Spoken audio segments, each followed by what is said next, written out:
All right, so these days, everyone's talking about weather, the climate. So we're going to understand better. We're going to study about thunder today. We're going to learn about winds. And winds is related to hurricanes and tornadoes. We're going to study lightning. And we'll talk about, we're not going to go too far into the scientific theory today. We're going to focus more on the Gemara. But simply, you have a question? Not yet. Okay, but simply, so it says in our Mishnah, and it says, Va'al hara'amim, and it's generally translated as thunder. So the basic scientific theory is that the lightning shooting through the air, the lightning is superheating the air, and then when the air rapidly expands, it makes this sound thunder. So that's basically like the modern theory of thunder. And we have some knowledge of this, that, things can create sound. Great speed can create sound. So we see it with the jet fighters. So I believe when you're going to speed of sound, I believe that's what they call Mach. So that's Mach 1. I think it was named after the physicist Ernst Mach. What's that? Is that the yellow pad? Yes, sir. Okay. Mach 1. So Mach 1, I believe, is the speed of sound. And then the modern fighter jets can go like above Mach. They can go Mach 2, Mach 3. So I think it's like that times the speed of sound. I think the fastest jets, I think one of the fastest was I think it's the XR-71 or...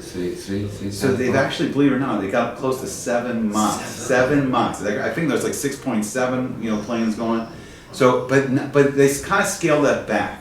So I think the latest generation of fighter jets are not going quite that fast anymore. They're cheating. They're going a little bit slower. But we see that when a fighter jet goes past the speed of sound, it creates a sonic boom. And then the sound waves start crashing into each other, and then we get that sonic boom. We get that, that sound. Can you exceed 1 Mach? I think going faster than 1 Mach, because now the sound waves that the fighter's producing, right, is going faster than, I have to look into it more. I forgot the exact scientific theory. But so we see something with great speed can produce sound. So it seems like logically, right, the theory seems logical that the lightning superheats the air rapidly expands, and that could cause thunder. But we're going to look more deeply into the spiritual meanings today, and we're going to look more into the Gemara, and then we can come back to it and go back through the scientific theories. Okay, so we're going to see, what we're going to see is we're going to see, once again, we have our conversation of Svara versus Torah. Is it just a theory? Is it just logic and a theory that people are bringing? Or are they bringing Pasukim, or they bring actual Torah where we received it from Hashem? And we received, the information, the wisdom right from Hashem. Because Hashem's the one that's creating this. Hashem's creating the thunder, creating the lightning, creating the hurricanes. So that's our best understanding of what's going on. So the first opinion is going to be Shmuel. And what we want to find out today is we want to look in deeper. What is thunder? What actually is it? What's the Gemara saying that thunder is? So this is interesting. So Shmuel is going to be our first opinion. And Shmuel is going to say this. He's going to say, Anane begalgala. Galgala means like rolling clouds. A gal is a wave. So a galgal can be a sphere or it can be something rolling. And he's going to use this expression, Anane begalgala. So something about rolling clouds. Now this is going to be interesting. And this is going to sound so different from modern scientific theory. But it's going to basically, clouds are, in collision. They're rolling against each other. So it's rolling clouds. Clouds are rolling and moving, and they're in collision with each other. Now this sounds, right off the bat, logically it doesn't sound as probable. Like the lightning theory sounds, so 1 or faster, 1 Mach or faster. Yeah. So it's rolling thunder? Because when we think of clouds, it's water vapor, and there may be some ice crystals in there. But we think of like clouds as like these nice, soft, puffy things of water vapor. And if the clouds crash into each other, we wouldn't expect, this big sound of the thunder. So we'll have to investigate this. So let's see where is he getting it from. where is he understanding this from? Okay, so Rashi is going to explain on Shmuel. I'll write Rashi in a different color so it'll stand out. And Rashi is going to give us an explanation of what Shmuel's saying when he's saying Anani Galgala. The clouds are like rolling, they're colliding with each other. So it's hard to understand. It's hard to understand like what's happening there. And so let's see. So Rashi is going to give us an explanation. And Rashi is saying this. He says the clouds are overlapping. The clouds are overlapping. And they're rubbing against each other. So some kind of friction. So there's friction of all the water vapors and the ice crystals. And they're rubbing, they're colliding, they're smashing against each other. And the sound is heard. Right? And the sound is heard. And then it says in Lashon Acher, so it means another idea. Another language. Let's see what he's saying here. So Lashon Acher, this is interesting. He says the clouds, very fascinating, the clouds collide in waves. And Rashi's getting this off of this word, Begalgala, which I believe is Aramaic, but in Lashon HaKodesh, in Hebrew, a gal is a wave, right? And then a galgal can be like a sphere, or it can be rolling. Like if something's megalgal, it can be rolling. Because what do you do with a ball? What do you do with a sphere? It rolls. And waves. And so what's interesting about this is waves. So as we were talking about before, with the fighter jet going Mach 1 or over Mach 1, creating a sonic boom, what is this fighter jet producing? It's producing sound waves. It's producing waves where it brings vibrations into the air. And then that's how sound travels. So you need waves to carry sound to begin. Sound is sound waves, vibrations in the air. So that's waves. That sound itself is waves. And then we see also, like just with the ocean, just with water in waves, it can start producing a tremendous amount of sound. Like the ocean is very loud. So there is good theory here and something to really base it on, that when you have waves, when you have water, when it's crashing, you see a tremendous amount of sound produced by the ocean. So waves of clouds can produce like a tremendous amount of sound. The next thing is he's saying, right, so the colliding of the clouds and the crashing of the clouds. So we see if we shatter like crystal, if we shatter glass, it can produce like loud sound.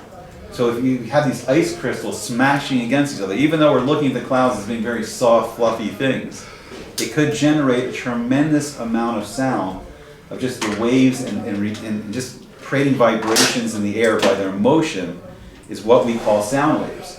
So the theory here is that all the motion of the clouds, the crashing of the clouds, waves of clouds, so there's water vapor, there's crystals, ice crystals smashing against each other, and it's producing a tremendous amount of sound. And that's Shmuel, so that's his, we're going to see, it's Svara, but we're going to see, I think he's going to actually bring a pasuk from the Torah. So he's actually bringing pasuk of this explanation. And then we're going to have to see if we're getting multiple explanations, what does that mean? What's the real story? I think I misunderstood. I don't know if I made another copy, but I can give this to you after. Sure. Okay. Thank you. So we're on Brachos 59a. I'm going to give you this if you want to look through the Gemara. Okay. Okay, is this good? Okay. So this is the first, right? So this is the first idea of how the thunder is being produced, and Rashi is giving us an explanation. He's saying the clouds are colliding in waves, and then let's see. And then he goes on. He says, and this is interesting. And then he's saying this, which is very interesting. And he says, and they roll. The clouds, they roll. The clouds roll. And roll with the waves. Now this is really fascinating. Roll with the waves. With the waves. against their will. And I'm going to give a little explanation about this. And that sound, so they're being forced to do this. The clouds just want to sit there and be lazy and just float. And that sound is thunder. So that's Shmuel, and this is the first idea of what's causing the thunder.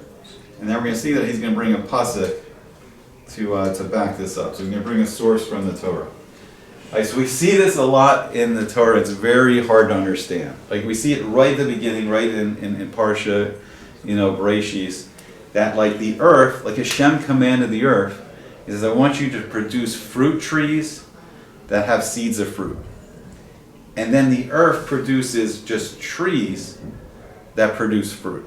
So Rashi and other Meforshim explain that it's supposed to be that the tree itself is supposed to taste like the fruit. So if we have an orange tree, the bark of the tree should taste like oranges, the leaves should taste like oranges, the whole tree should taste like the fruit, and then it should produce the fruit, and then produce seeds in the fruit. But we see that the earth only produced this other kind of tree. So in a sense, and then it was punished. Then we see the earth is punished for not following Hashem's commandment perfectly. So how is it like, what's going on? Like we see all kinds of pasukim, like, the forest, the trees are going to clap hands, the rivers are going to sing, now that we're saying, Rashi's saying that the clouds are, they don't want to do this, but Hashem's making them crash against each other. How is it all these things that we think are like kind of lifeless? How do all these things that we think are lifeless, they have free will? Like what's going on? When the Torah keeps saying concepts like that, what's going on? So we take a look at something interesting. So I don't know if you guys ever learned this before, but there's 4 levels of life. So the lowest level of life L-I-F-I-E? is a domain. Life? Life, yeah, L-I-F-E, yeah. So a domain is what we call like rocks and minerals, right? Rocks and minerals. And this word literally means silent. So they're silent. But what's interesting is, even in rocks, even in things like minerals that seem lifeless, I believe they still can have a nefesh. They can still have a soul. They have a life force, but most of the soul is turned off. So there is cases like Gilgulim, and someone, it's not someone can come back as a rock. They can exist as a rock for a bit, or come back as a plant. So, but we're not going to get too much in that. But the lowest level of life is a domain, silent. Now the next level up from that is like a semach, a someach. Right, a someach is a plant. Now we see the plants, trees, they have a higher level of life than the minerals and the rocks. The rocks have no motion, right? And a rock doesn't need any kind of, the rock doesn't have any kind of eating and drinking, right? It doesn't need to be sustained, and it doesn't have any waste. But the plants, right now, they absorb sunlight, they absorb, the carbon dioxide, and they give off oxygen. They have a process of photosynthesis, so they generate their own food, and they have movement, and they have slight movement, right? So this is a higher level of life. Yeah. Also, the other properties they can reproduce. And they can reproduce, right? So they have the power. Good point. They have a power of reproduction. Rocks. You put 2 rocks together, they're just going to sit there like rocks. There's never going to be any little rock babies. I don't know if you guys remember the pet rocks in the 1970s. Most brilliant marketing campaign in the history of mankind. The rock. Okay, so then the next level up from that, I didn't really plan the board space, is the behema, or the chaya. Right, so the behema, so basically animal life. And the behema are the domesticated animals, and the chaya are like the wild animals. But now, much higher form of life, movement, reproduction. As we said before, they have a little bit of like they don't fully have consciousness and thinking like we have, but they have a little bit of what we call instinct. So like animals can learn, like if people have pet dogs, like they know where to get the food, they know when it's feeding time, they know how to communicate that they want to go on a walk, and there's more communication. So animals have some kind of language, and they communicate with each other. What's really fascinating is it says that Shlomo HaMelech, King Solomon, he was given the wisdom to be able to understand the birds. And when the birds are tweeting to each other and singing to each other, Shlomo HaMelech, King Solomon, he knew what the birds were saying to each other. And why that's very important is it says that the birds, as they're flying in the air, they pick up information that's coming from Shemayim. So the birds are hearing, it's called, they're hearing what's happening behind the pargud, I think it's called, behind like the parochas. Like in the Beis HaMikdash, you had the curtain dividing the Holy of the Holies from the Holy. And then like the communication from Hashem, the Shekinah, when it would communicate with Moshe Rabbeinu and the Nevi'im, it would come through there. And the birds can kind of hear things that are being said in Shemayim. And so you can gain great wisdom from birds if you understand what the birds are saying. So I think another person had a little bit of this talent on the Kishu side, on the magic and sorcery side, was Balak. And then like Rashi and the other Meforshim describe the Midrash, and like he created some kind of mechanical, magical like owl or bird, and have like it's like gold and silver maybe. I don't know. It's very crazy, but there's great wisdom. So I think there's the famous stories of like Dr. Dolittle when he would communicate with the animals. But there is a way. There is an actual language that they're speaking. Now, what they found is also interesting is the trees also have a little lower level of communication, but there is some communication between trees that they've studied, and they're learning more about it. And it also happens with the root system. The trees can connect through the root system. If you think of it like a telecommunications network, the trees all have the roots coming underneath, and they connect with each other, like in this underground root system, which is pretty fascinating. But rocks, I don't know, not much on the rocks yet. They just lie there, But so this is the higher levels, and then of course, there's the Medaber. There's us. There's humans, and we have the power of intellect and speech, and this is the higher level of life. Medaber. Now we can actually learn. We can actually learn Torah. We can do the mitzvos, and the Medaber is the highest form of life.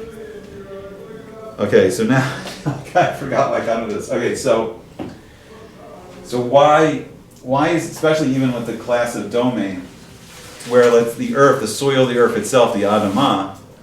Now, and also what's really interesting is that to make us humble, to teach us like humility, like where does the human being in Lashon HaKodesh is Adam, right? Is Adam Arishon, Adam. And he comes from the Adamah. So the elements that make up our body, the elements that make up the body of a human being, come all the way from the lowest. We have the same elements as just the soil. The elements in the soil, like things like carbon, and like I think human bodies, all the organic chemicals, totally blank. Things like phosphorus, nitrogen. I forgot all the chemicals right now. But like the Adam, our physical bodies are the same elements that make up the Adamah, the soil. So that keeps us humble. So we're in a humble body, but yet what our greatness is, how we're a medaber, is we're tzelem Elokim, our souls, our neshamas. We have levels in the neshama. So I was saying like there may be like a nefesh. There's maybe the lowest level of the soul into these lower forms of life, and then a human being has also the nefesh, and we have a battle in the nefesh. That's like the Yetzer Hara, the Yetzer Tov, and then we can go into higher and higher levels, like the ruach and the neshama, and higher levels of what a human being can be through the Sem Elokim. But why the Torah is constantly referring to things like clouds? Like how can a cloud, which is the basic elements of water and ice, and different, gases, that are making up the cloud. How can it have? Why is Rashi saying it can be forced against its will? What's the will of a cloud? What's the will? I can't relate to clouds bumping into each other, making noise. Right. It doesn't seem logical. We're not used to that theory. Smoke. Right. We're not used to that theory. It seems like they're very puffy and cloudy. And it doesn't seem like it should be able to make sound. Yes. I'll get right back. It's a good question. I'll get right back to that. So just to wrap this up, so So what this is usually referring to is when these things have free will. And then, like it says, like Hashem named all the stars. I mean, what's a star? What's a planet? Isn't it just a domain? Every star, every planet, it's very interesting. There's a malach that's attached, that's appointed over that star or that planet, and that's why they have names. So Hashem, what it means all the stars have names, there's a malach that's attached that rules over that planet. And then it says every blade of grass has a mazel that says grow. So what it means is there's malachim that are appointed over all these things. So it can be simple rocks, but there's like the malach of the rock. There's a malach of like the Adamah. So it's like when it's saying like the soil, didn't do what Hashem said, it went against Hashem's will, it's really referring to that malach. So what's the role of the malach? It's like the malach is like just as we have the neshama, we have the soul inside our body, so too in the body of these rocks, there's a malach that's appointed over them. Right? So there's a malach of the ocean, probably a malach of the clouds, And so it's saying like Hashem's forcing the malach of the clouds to make the clouds bend to the Ratzon Hashem, to what Hashem wants. Okay, back to that, right? It's very strange. So this is what I was trying to say. Fluffy clouds, this tremendous boom. Okay, but here's okay. Great speed. So we see great speed with the fighter jet can produce sound waves and vibrations in the air that make a tremendously loud sound. Waves, water just moving in waves and crashing against each other. The ocean is incredibly loud. So waves, motion can produce sound. Shattering a glass, shattering of ice crystals, right? When we shatter glass, it makes a tremendously loud sound. So I don't know. So is this, right, once again, is this just svara? Is this just a logical theory? Or is it Torah? So he's going to bring a pasuk. So he's going to bring proof. He's going to say this is Torah.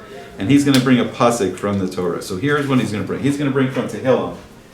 And he's going to bring this pasuk. He's going to say, Kol. So the sound, the voice, the Kol Ra'amecha of your thunder, right? Kol Ra'amecha Bigalgal. Once again, we have the expression of waves, of rolling. Bigalgal, we'll translate all this. Bigalgal, Ha'iru, right?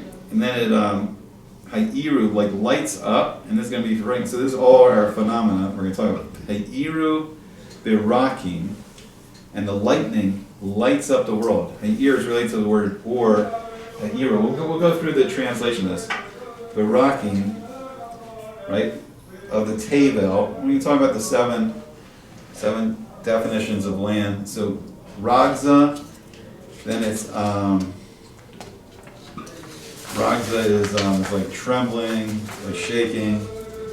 The Tirash, it's like quaking, shaking. The Tirash, Haaretz.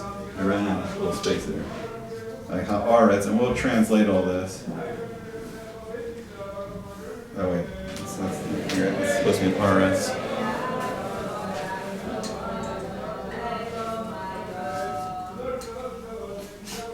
Wait, now I can't make a Sonic anymore. How do you make a Sonic?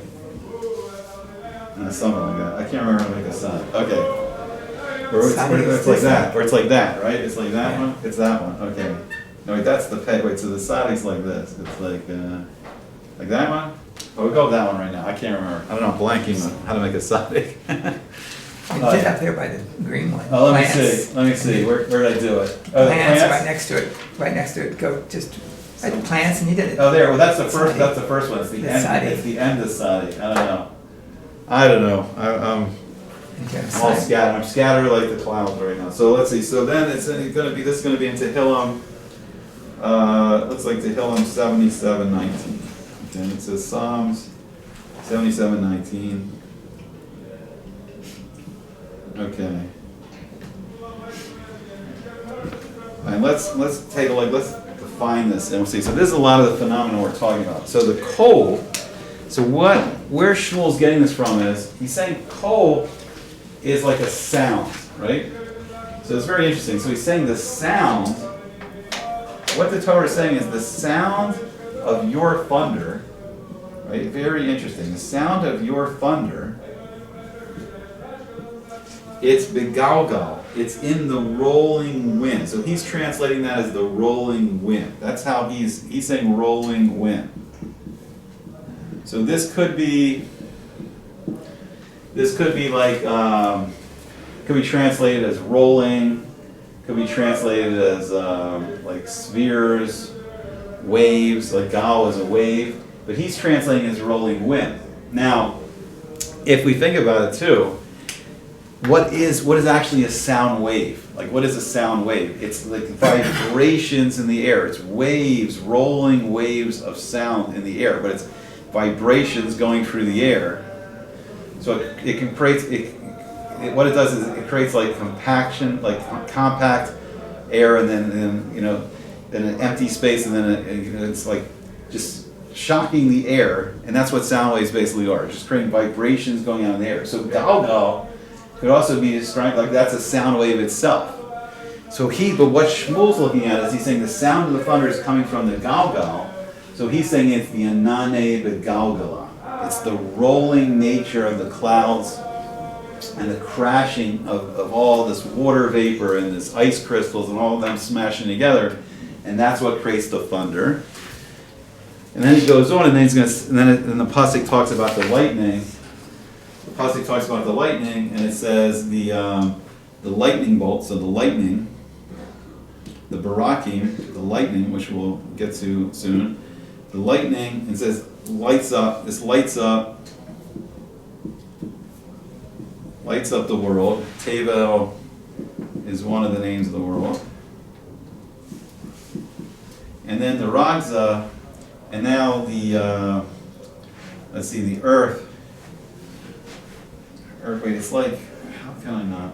It's something like, I just can't believe I'm blanking on how to make, like, no, they're the phase. Okay, I don't know. I can't believe I forgot how to make an endosonic, but whatever. That's where we are at. All right, so then he's saying, where the earth is like trembled, it's Radza, the earth trembled, and this is the earthquakes we were talking about yesterday, trembled, and what's the other word there? Tirash. It's like trembled and roared. They're translating us here. Roared haaretz. Haaretz. God, it's freaking me out that I can't remember how to make an endosonic. So, I don't know. I keep making the final effect. Okay, so then the earth, right? The earth. All right, so this is talking about thunder. It's talking about lightning. And it's talking about, for some reason, it's talking about like a shaking in the earth, which is interesting, because we wouldn't really associate the earthquake, even though this is all in our Mishnah. It's all in our Mishnah of how what we can make a bracha on. So we can make the bracha shekol kol gevura so mali olam. But we wouldn't really generally put earthquake in this list. So it's interesting. This pasuk in Tehillim is bringing it all together. And here almost this order is also interesting. We're going to see different pasukim that the other rabbis are going to pull out, the other Tanaim are going to pull out.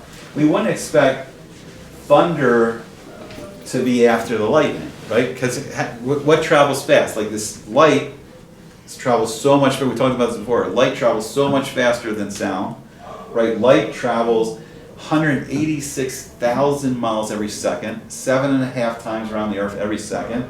Whereas sound only travels about, like, I think it's 380 yards per second. It's 1,130 feet per second. Yeah, just incredible. That's sonic. Yeah, incredible speeds. And but what happens is we see the lightning first, and then we hear the thunder because the light's getting to us so much quicker. But the order, this is an interesting order. We wouldn't expect this order. We expect lightning first, then thunder. So he can make this kind of drash of how thunder's working from this pasuk, because this is working backwards. This is not now the modern scientific theory. And we're going to see there's an opinion in the Gemara that's very close to the modern theory, where the lightning is superheating the air is rapidly expanding, causing those sound waves, thunder. And this is working backwards, so now it's like the thunder is really just coming from the rolling, so the clouds themselves, so the thunder may be shooting out of the clouds or shooting from where it's shooting from, but it doesn't matter. It's the clouds, according to Shmuel, that are making the thunder. Very interesting. The clouds are making the thunder, according to Shmuel. Any questions, comments? It sounds different, right? We don't think of it this way. I think the real truth is, how is it really created? How is it really created? Hashem's created it all, and we may not know exactly. We may not understand exactly, but what they're doing is they're pulling different passages of the Torah that explain thunder, and then they're trying to relate that. So the question is it just, are they relating it to a svara, or is it Torah? This is how it really works, and we see why is there so many different opinions, or is some aspect of all of this true? Is there some aspect of all of this that's true? And we'll go on to the next opinion. So let me take a picture of this. I can leave it up a little more if people need more time. We'll go on to the next opinion of thunder. Okay, let's see. Okay, and there we go. Let's see how we're doing on time. Yep, got time. We should be able to finish thunder. And let's see who's up next. So then the next opinion is going to be the rabbis. They're going to say this is going to be really interesting too. This is going to be very shocking. And then Rav Acha Bar Yaakov is going to be where the modern scientific theory is. So that's going to sound closer to what the scientists are saying now. Like, can I erase it? You guys need more time? It's okay? Good? Erase or I can erase? It depends if you want the details or not. Wait, do you want to keep writing, or I'll give you a couple more minutes if you want to keep writing. I would sound like you're ready, I think that's. Is it okay? Can I erase and we'll go to the next step? I Okay. think so. Okay. Any questions so far? No? Just sounds different? Is anybody buying the cloud theory? What do you guys think? Like I said earlier, the only rational, we don't see clouds as banging into anything. Right. We see clouds as smoke. Right. They're Rain working. goes through clouds, no noise. Right. How do we understand clouds making noise, banging into each other? So one thing you could think about is this.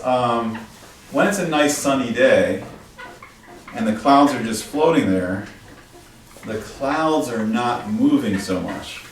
They're moving gently on the wind. But if you really pay attention during a storm, when the winds start really blowing, now the clouds are moving faster, and now there is more, collisions and movements, and I don't know. So we'll see. Okay, so it sounds very foreign to us because it's very far away from the scientific theory that we've heard of where thunder comes from. Let's think about something like a typhoon. Yeah. Right? Are the clouds making the noise? So according to Shmuel, what's incredible is according to Shmuel, it's really the clouds that are producing the sound of the thunder. Right, so the rabbis are saying this. Now this is interesting. Thunder, they're going to say something very different. Thunder is caused by clouds. So they agree that it's the clouds that are causing the thunder that pour water into each other. That's different, right? That's very different. Yeah, that's it. Pour water into each other. And let me just write the pasuk here. But that, once again, that's very different. That doesn't sound like what we're used to of the lightning producing the thunder. They pour water into each other. Pour water into each other. And let's see, and then so they're gonna bring this pasuk. So they're gonna bring a pasuk from Yirmiyah. So they're gonna say once again, so l'kol, so they're going off of kol, which is sound. L'kol tasu, the sound that you give of the multitudes, the hamon, the multitudes of water, the great amount of water, bishamayim, that are in shamayim, in the heavens. And now we're going to talk about why they're using the expression of shamayim. So this is from Yirmiyah. This is from Yirmiyahu. Okay, and it's Yud Gimel. So that's going to be Jeremiah. Jeremiah 10:13. And so it says, so this is the translation, at the sound, or let me write it in red so it sticks out better. And we'll talk about this one. Okay, so at the sound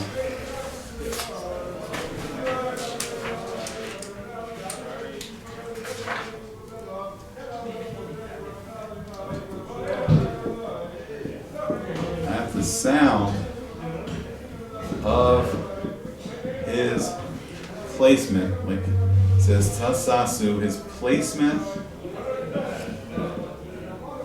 of a multitude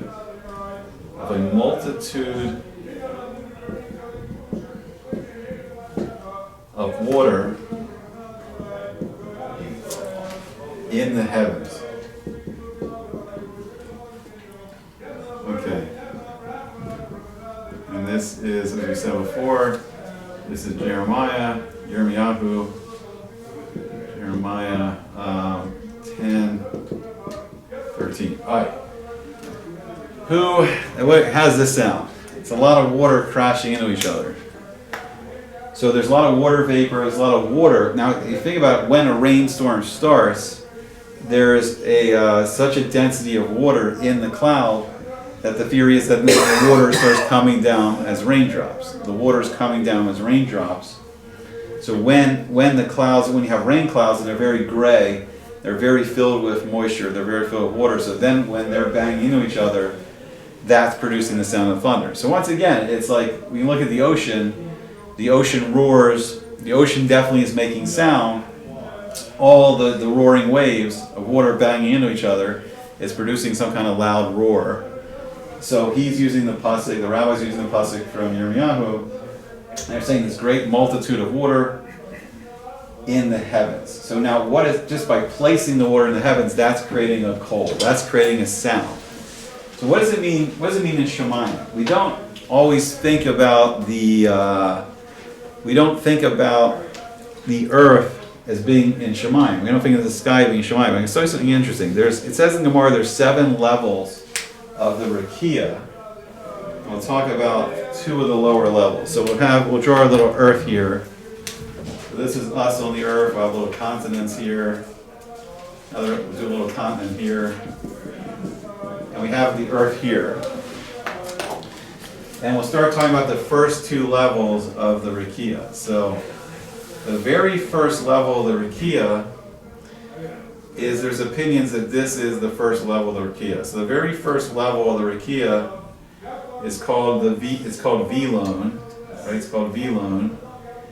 And what Rakiyas do is, as it says in Bereshit, it says in Genesis, is they separate between the upper water and the lower water. So one opinion is that Vilon is what we're calling the atmosphere. And so you have the lower water here, the oceans.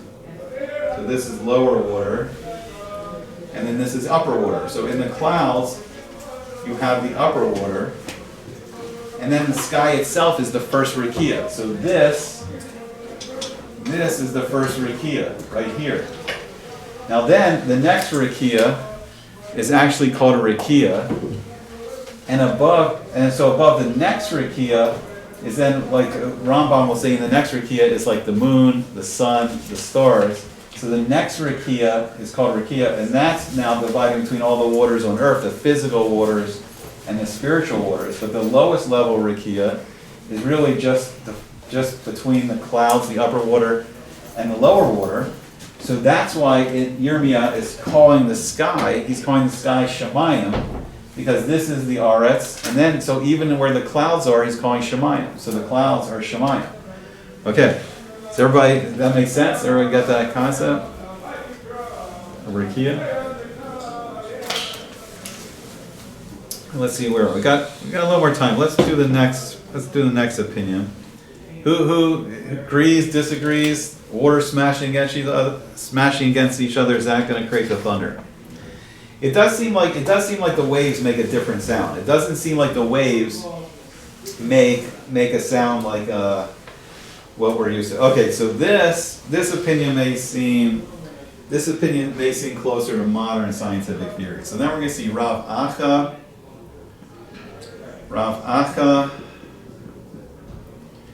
Bar Yaakov. Okay, and what's he going to say? He's going to say, now this is going to sound more familiar. He's going to say, thunder is caused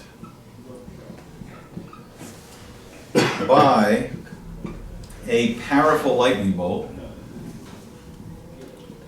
A powerful lightning bolt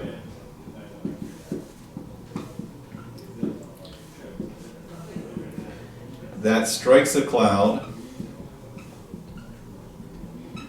That strikes a cloud and shatters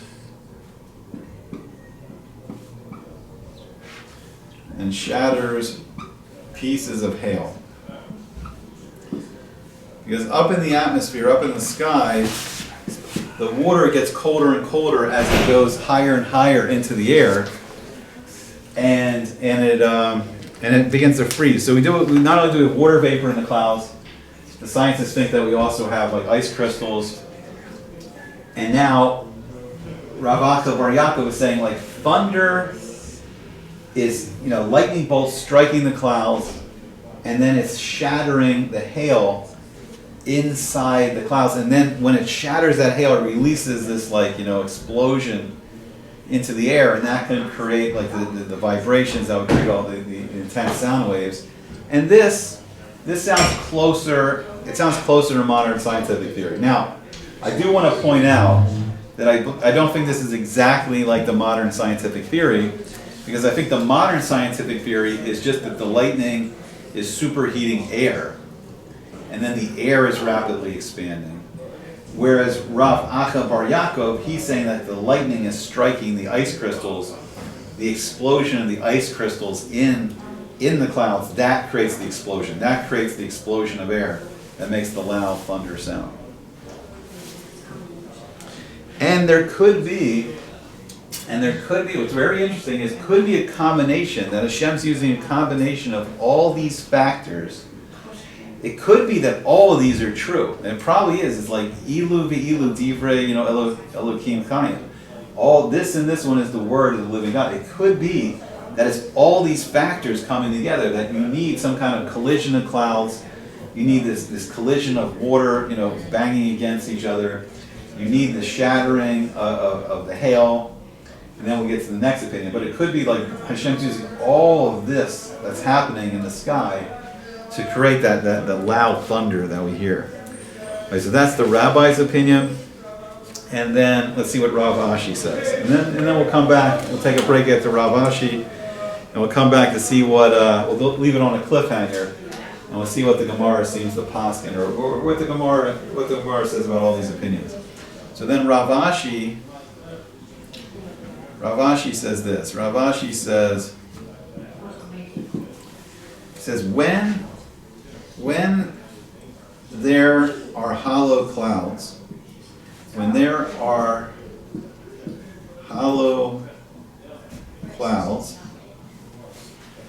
and the wind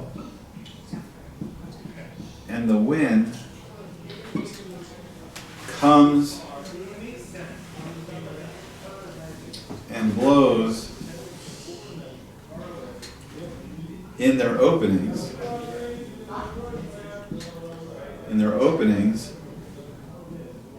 so he's saying now there's space in the clouds, and he says, and this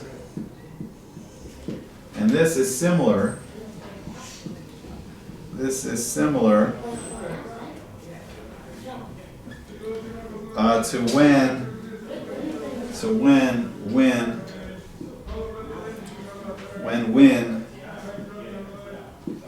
blows over the mouths of barrels. And we see there's many like wind instruments. So we can have things like flutes and piccolos, and like the brass instruments like trombones and tubas, and that you're basically blowing air over an opening, and you can amplify it, but you're creating a sound. So you can create sound. You can create sound by wind blowing over an opening. So what Rav Ashi's saying is, he's saying that there's openings, there's space in the clouds, the wind blows through the clouds, and that produces a sound. And he's saying it's similar to wind blowing over the mouth of a barrel. And we see that it also produces sound. So it could be a combination of all these factors that really is producing the thunder. Like at 11, Sit down. early Sit 11. down. All right, thank you. All right. Okay, so now we're going to see the conclusion, right? So we heard 4 different, like, very, very different opinions of where thunder's coming from. So Shmuel is saying it's like the Anane Galgala, right? It's the crashing and the colliding in the clouds, and that produces a sound, which is strange because we don't usually think of these big fluffy clouds as producing sound. And he's bringing the pasuk, right? He brings the pasuk from Tehillim, like the rumble, your thunder was in the rolling wind. So the rabbis are saying the thunder is caused by the clouds kind of like pouring water into each other. And we see, like with the ocean, when we have crashing of waves, it can generate a very, very loud sound. So water moving in waves, water crashing against each other can produce like very loud sound. And he brings a pasuk, and he's saying about the multitude of water in Shemayim. So we're talking about this, the first level, the Rikia, the Vilon, is what we're calling the atmosphere. So the upper waters are the clouds, the lower waters, the earth, and then the Rikia, the first Rikia is in between those two, layers of water. And then Rav Acha Bar Yaakov, he brings an opinion that's somewhat similar to this modern scientific theory, that like the thunder is hitting the hail inside the clouds, and it's kind of shattering the hail, and that explosion of the ice crystals creates these vibrations in the air, is going to create the sound waves, so that's going to create a loud sound. And then Rav Ashi, he's saying something very interesting. He's saying there's space, there's hollow space in the clouds. When wind passes through a hollow space, it produces a sound. And we see it like when wind, he gives the example, wind goes over the mouth of a barrel, it produces a sound. We have woodwind instruments, we have brass instruments, we produce sound by just blowing wind, blowing air over a hole, over an opening, and that can produce sound. So it's 4 ways that sound can be produced. So we're going to see, like, what's the Gemara going to do with this? How's the Gemara going to respond to these 4 very different opinions? Like, what is really causing the thunder? So the Gemara is going to go on, and they're going to say, like, it seems reasonable. Like, it seems reasonable what Rav Acha Bar Yaakov is saying.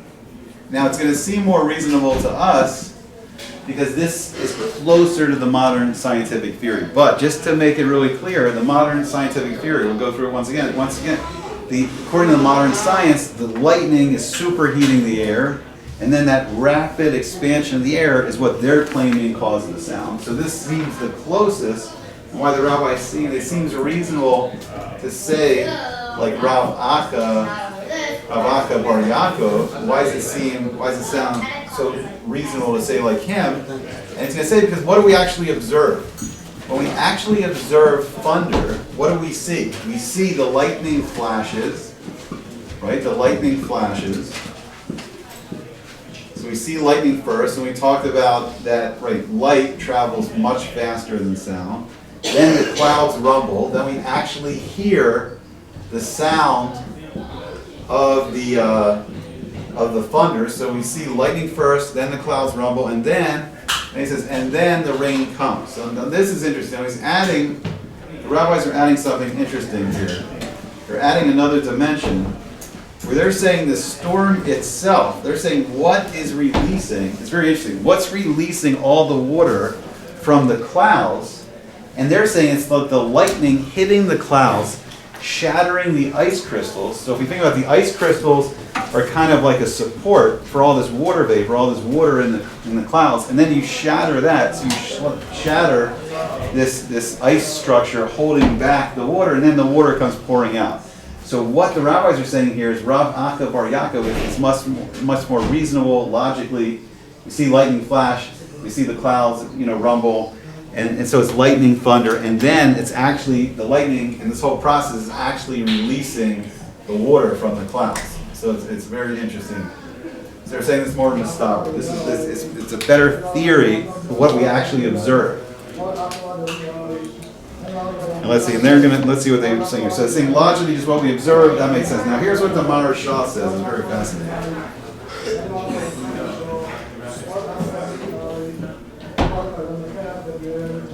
Maharsha, he's going to say this. He's going to say, it seems reasonable.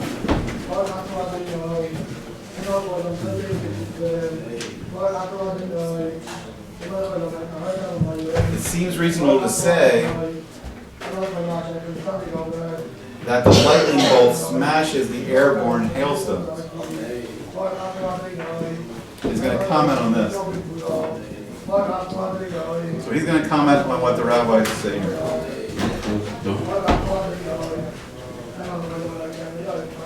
Guys, can we close this doors in?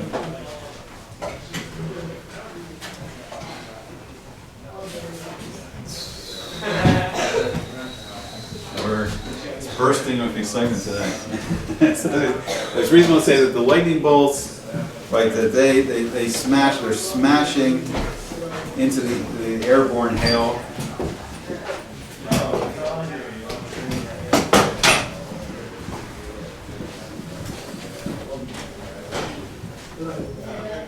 And then the shattering the hailstones.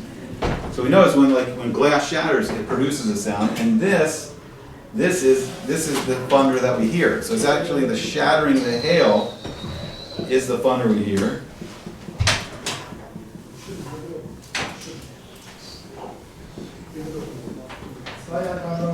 And then this releases water, which falls, and then this releases water.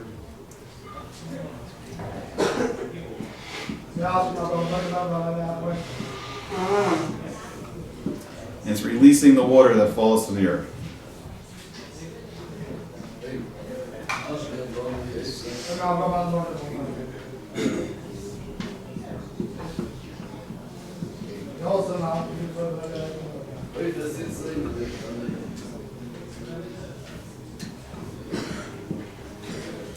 And this is the opinion, right? And this is the opinion of Rav Akka Bar Yaakov. So it seems like the conclusion of the Gemara is that just from what we actually witness, it seems it's more logical to say like Rav Akka Bar Yaakov. Are you going?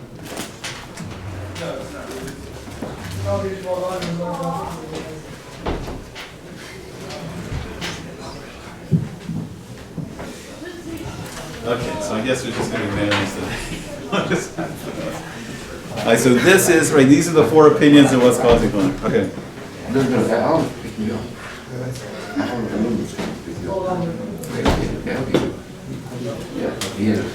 Alright, so what do you guys think? So these are the four opinions of what's causing thunder.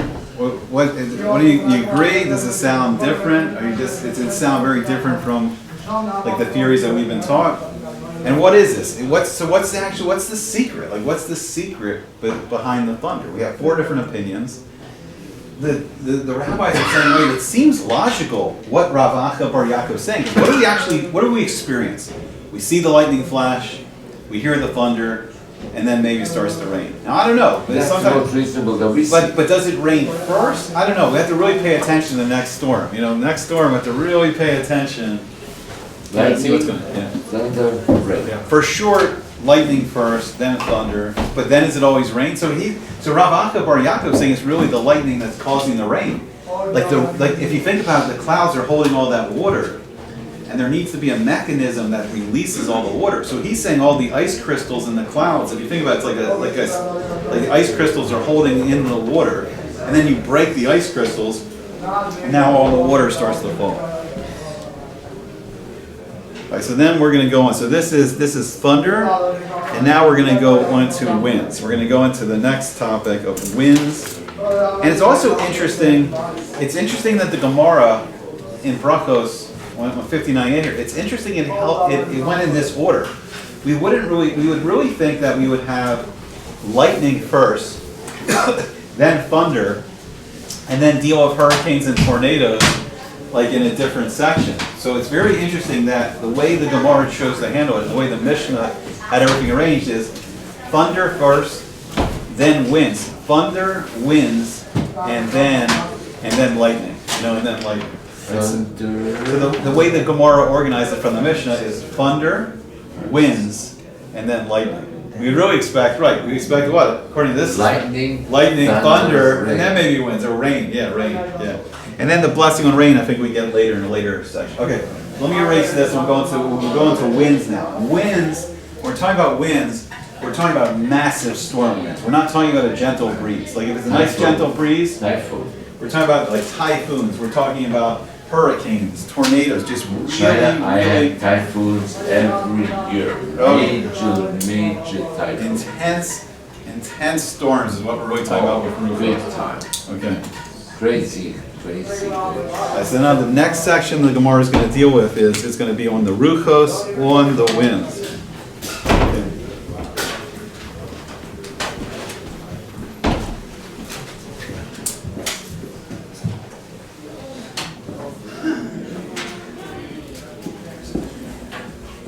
We got a lot of winds going on today. We got storms and winds, and we got all kinds. We got ruach, ruchnius coming from all directions today. Okay. So basically, what are the winds? What is the winds? My haruchos. What are we talking about here? My haruchos. What are these winds that we're talking about? What are the winds? What bracha do we make on it? What causes it? What is winds? What is the Mishnah talking about when it's talking about ruchos? All right. So Abaye is going to say this. Abaye is going to say that it's this. We're dealing with a zaga. We're dealing with a zaga, and what's a zaga? It means it's like a tempest. We're talking about a big storm. We're not talking about gentle breezes here. We're talking about when we make a bracha on the winds, what the Mishnah, according to Abaye, is telling us, it's got to be a zaga. It's got to be a big storm. It's got to be a tornado.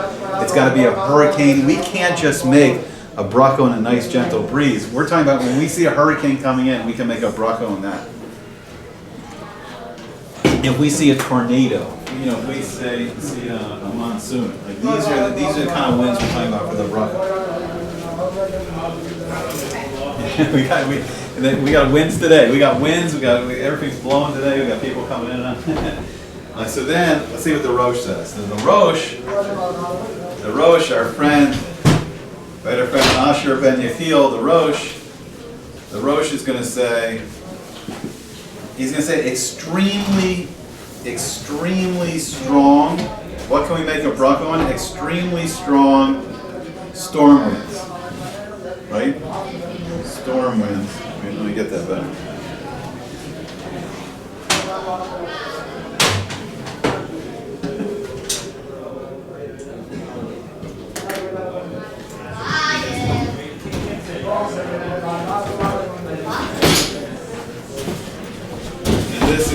So this would include hurricanes and tornadoes.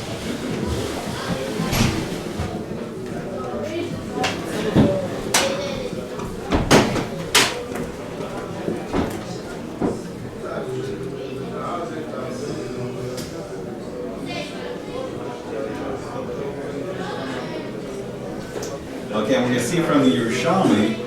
So Abaye is saying it's a zaga, it's a tempest. The Rosh is saying pretty much the same thing. He's saying we're talking about winds here. We're talking about extremely strong storm winds. We're talking about hurricanes, talking about monsoons, talking about tornadoes, really damaging winds. And the Yerushalmi, the Talmud Yerushalmi, the Jerusalem Talmud. Let's see what we say over there. So the Yerushalmi.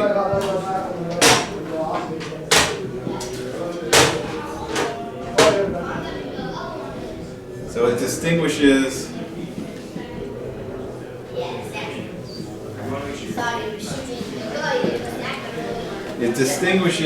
between a wind blowing with a vengeance, right?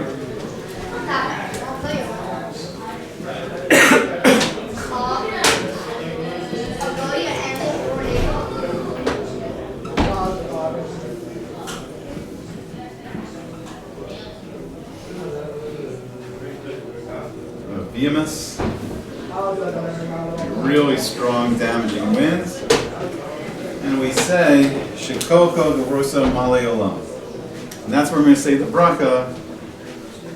And then we say Shekoko, because it's saying it has to match the bracha, the koha, that his strength, Ugavuraso, and his power. So it can't just be a gentle breeze. It has to be a really it has to be a really damaging, strong wind that shows Hashem's power, shows Hashem's strength. Male haolam. Right. So the bracha we actually say is that Hashem's strength, His power fill the entire world. And so we're talking about. So what the Yerushalmi is saying is that we're talking about to make this kind of bracha, it has to be something that shows Hashem's strength, something that shows His power, and that's like these really big storm winds. Right? His strength, Shekoko, His power, Gevuraso, like His power. And what shows that fills the whole world? Hurricanes, tornadoes that fill the world, right? So to be able to make that bracha, we need really, really powerful storm winds. Okay, so then, moving on. So we say that is a strong wind. But then when we say, but then we also could say, so this is a strong wind. So for this category, it's something that's a strong wind. And let's see, and then the Magen Avraham is saying, we say Osa Maisa Breshis.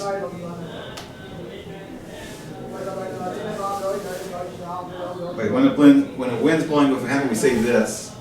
So if it's just a strong wind, okay, I'm sorry. Okay, so let me make the distinction here. If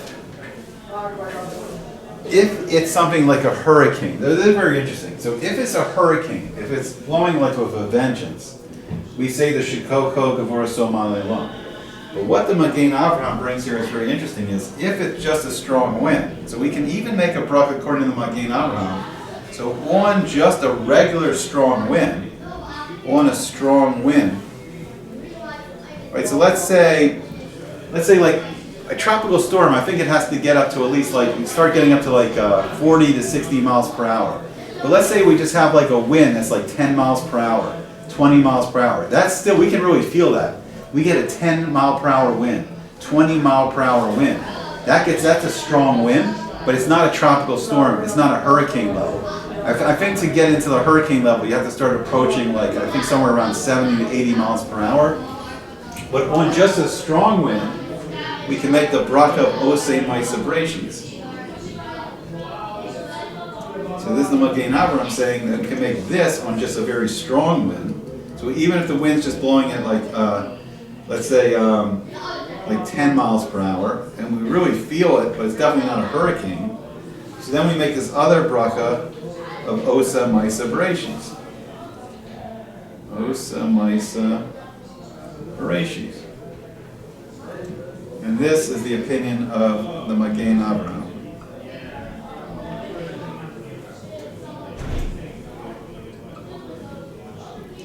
Okay. He says in 227:1. So we start looking at Halakha, we'll take a look at the Magen Avraham. And now the Mishnah Brewer, right? The Mishnah Brewer is going to say this. It's which one? It's Magen Avraham. Would be that high? Is that what you're saying? Oh yeah, no, I'll explain. Let me go back and explain that. So what the Yerushalmi is saying is there's two different types of wind. There's a wind that's blowing with a vengeance. So let's say when the winds start to get up to 80 miles per hour, 100 miles per hour. Now we have category 4. Anywhere category 1, category 5 hurricane. When the winds start to get up to that level, so it's really very powerful, we make the Shekocho with Gevuraso Malelam, that Hashem, His strength and His power fill the world. But let's just say we're outside, and let's say there's just a 10 mile per hour strong wind. We feel that. When the wind's blowing at 10 miles per hour, you really feel that.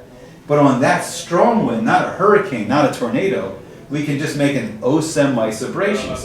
So according to the Magen Avraham, even just a nice brisk wind, not a gentle breeze, but a brisk wind, even a 10 mile per hour wind, we make an Osem Maisa Bereshis on it.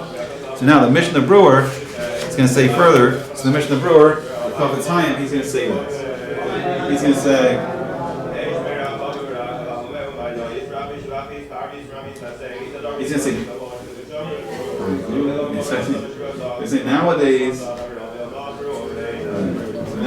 nowadays we are unsure, right? We are unsure what constitutes, right, an angry wind? Like how fast does it actually have to be a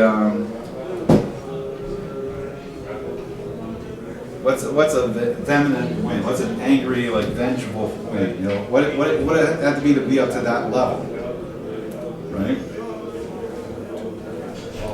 A vehement wind. So he's saying. So the Mishnah Berurah is saying always say a Maisa Bereshis. When wind. So he's the Mishnah Berurah, the Kovetayim, he's posting we should always say a Osa Maisa Bereshis because we don't know what's a vengeful wind and what's just a strong wind. So we should always say an Osa Maisa Bereshis.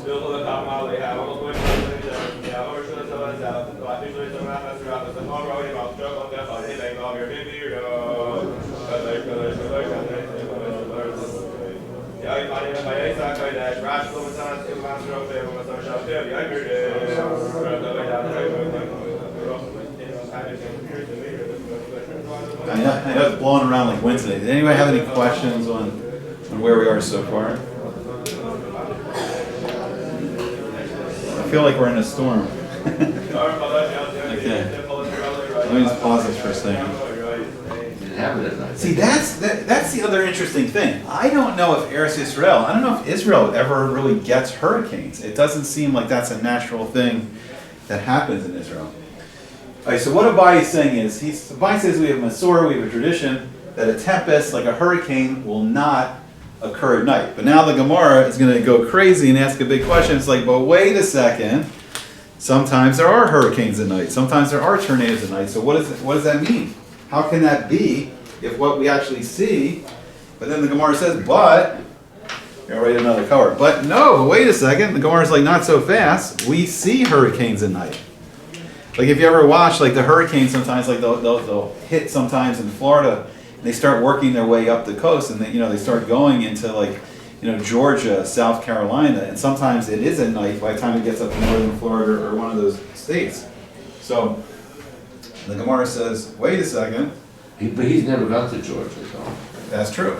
but the Gemara says, but we see that they do occur at night. There are big storms at night sometimes, that they do occur at night. So how can that be? So he said it starts in the day. So there it is. So Hashem starts in the day to give everyone a warning. You see what direction it's moving in, so then the people have a chance to get out of there. So, but they do occur at night. But when a tempest, let's say when a hurricane, right? When a hurricane is happening at night, it started during the day. So Hashem's giving people a chance. So it's interesting with the hurricanes, the tornadoes, Hashem gives people a chance to leave. You do have the option to leave. But when they're happening at night, they always start, so they don't. So what happens is, what Abai is really saying is, a hurricane will never start. It will never start landfall at night. They will always make landfall during the day.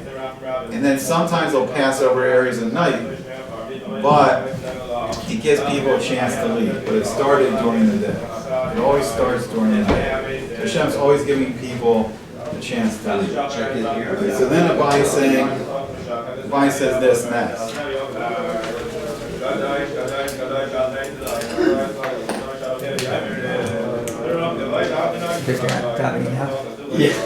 don't know what's going on. So then Abai, I don't know if they're doing this every day from now on, or we'll see. So Abai, he says, we have a tradition.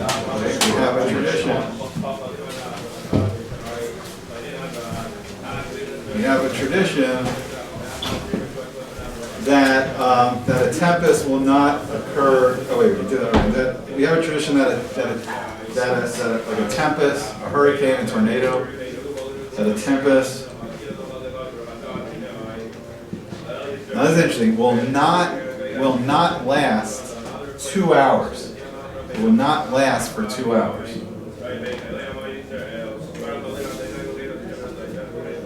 And this is really fascinating. We're going to talk about the nature of a hurricane on this.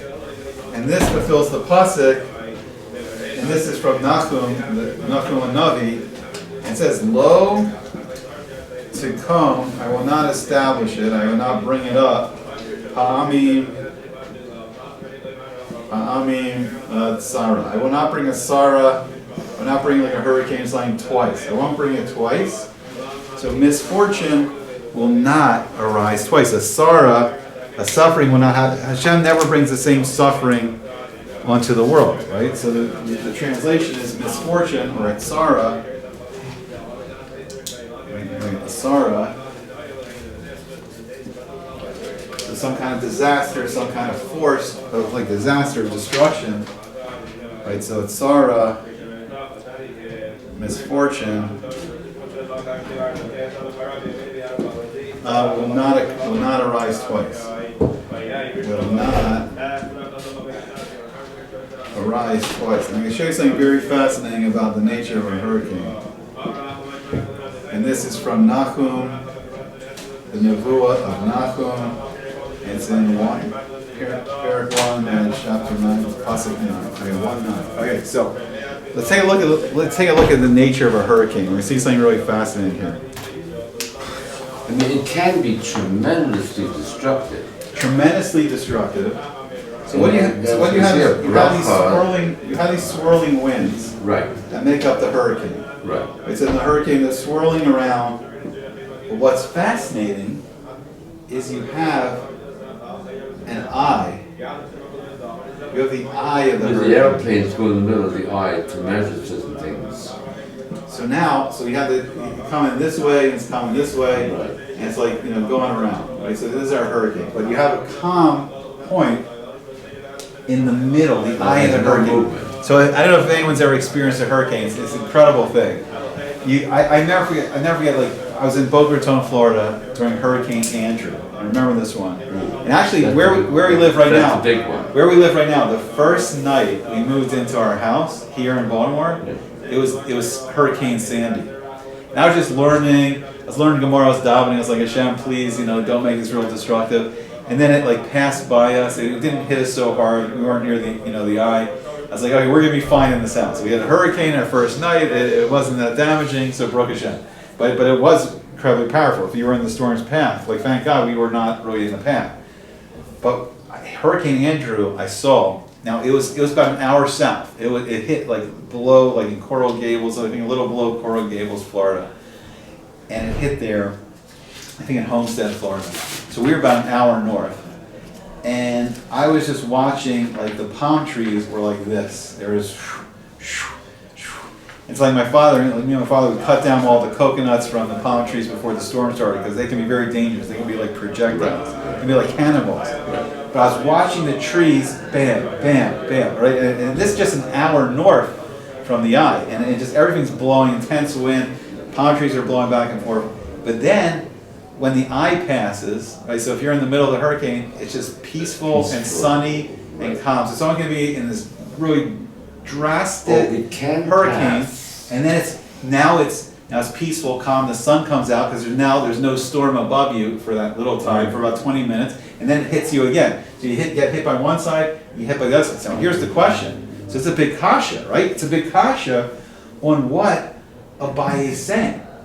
Now, one thing it's saying is it won't last 2 hours. So how long does it actually take for a hurricane to pass by one area, right? So it may be less than 2 hours, but here's the thing. Nahum is saying it won't arise twice, but here's the crazy thing. Is it once or twice? If you get hit by this side of the hurricane, it's moving this way, then you get your nice peaceful 20 minutes in here in the eye, and then you get the back end. Is it just considered once? Did you get hit once? Or did it rise twice? So we have a big kasha here. Is it twice, or is it just the same misfortune? Is it just this one Sarah, this one punishing, damaging storm? So we got to look into this more. We got to see what's happening, with the hurricane here. Okay. So the next.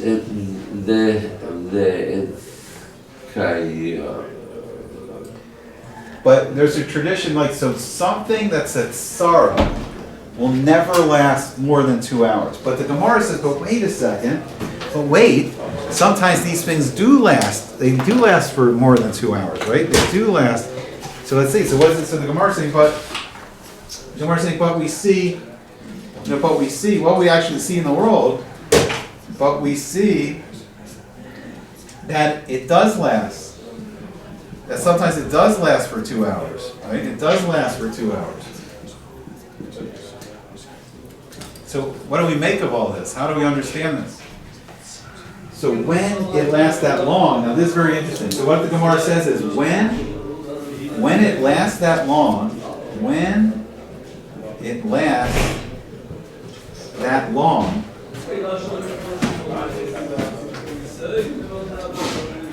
or longer, right? When it lasts that long or longer, it ceases in between. So this is very interesting, right? So it ceases in between.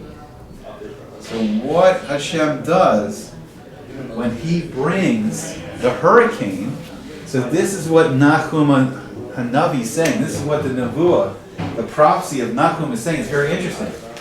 If the hurricane takes 2 hours to pass over us, what Hashem does is Hashem sweetens the din, and Hashem gives us these peaceful 20 to 30 minutes in the eye of the hurricane. So if someone in Chas v'Shalom is getting struck, direct hit from the hurricane, Hashem breaks up the din, and inside when the eye of the hurricane passes over that area, the strength of the hurricane, it stops a little bit. It stops for those 20, 30 minutes. It gives you a break.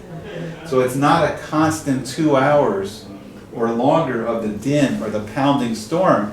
What Hashem does is He breaks up the din and He makes the eye in the hurricane, Peaceful. and that gives a break. Peaceful. So the din is not all at once. You take a little bit of the din here, you take a break, and a little more of the din. So what the Gemara is saying is if it lasts 2 hours or more, it breaks up a little bit in between. And Hashem could have made the storm one full storm that never was any break. Hashem sweetens the din. He creates the hurricane with the eye in the hurricane, and you get that 20 or 30 minute break, and then you get the rest of the storm. So He breaks up the storm. He could have made it as a constant storm, pounding 2-3 hours, constantly pounding one area, but no, Hashem breaks it up. So what Nahum is saying is no, there'll be a break. There'll be a break in between. You don't take 2 brachas, you say 1 bracha. Right, 1 bracha, but there'll be a break. He's going to take the sorrow. He's going to break it up into little pieces of din. Yeah, little pieces of din. Same storm. Yeah. But He's going to break up the din, so it's not going to last more than 2-3 hours, right? And that's an interesting thing about the hurricane. Whoa, I've never seen it that way. Yeah. Very nice. So according to the Gemara's conclusion, the pasuk should read, when the hurricane, when the tempest, it will not arise twice, but would rather continue for 2 consecutive hours, then that's a misfortune. So the hurricane does arise twice in 2 separate hours. It is not a misfortune. That's what the Maharshal says. Abaye teaches that this is also always the case. So let's just go through it one more time. So it's saying, so this is how the Gemara concludes. So it says, the pasuk should read like this. When the hurricane will not arise twice, but rather to continue for 2 consecutive hours, then that's a misfortune. That's a tzara. Anything for 2 hours or longer is a tzara. So a hurricane is a tzara. But it doesn't arise twice in 2 separate hours. If it doesn't arise twice in 2 separate hours, it's not a misfortune. And the Maharshal comments on this. And Abaye says that this is always the case. So what's Abaye saying? Abaye says it won't be at night, but it can start during the day, so people have a warning to be able to get out. Right? It'll start during the day, but people have a warning to be able to get out. And Abaye says we have a tradition that it won't last for 2 hours. So it doesn't quite last for 2 hours because Hashem makes the eye of the hurricane, so He gives us a break. So He breaks up the sorrow, He breaks up the misfortune, and He puts the eye of the hurricane, and that's what Abaye is saying. Even though it may take a couple hours for the hurricane to pass over us, Hashem gives us this break in the middle. He breaks up the din. He gives us the eye of the hurricane. And you've seen that. And that's, yeah, I've seen it. Yeah. You've seen that. I've seen it where it's just like you go outside. It's so weird. I can bring in some footage maybe, but it's so weird. You have a hurricane, and it's just rain and powerful winds, and the rain's just whipping down, and the winds are blowing, and it's just loud. And then for 20, 30 minutes, it's perfectly sunny because you're in that eye. And you're in the eye of the hurricane, and it's sunny. Because the storm's beyond you. The storm's not above you anymore. So it's sunny in the eye of the hurricane. and it's breaking up the din, and that's what Abai is talking about. Yeah. All right, so I'm going to pause this, then we'll go on to lightning. Eye of the hurricane. Eye of the hurricane. Peaceful. Peaceful. Amazing.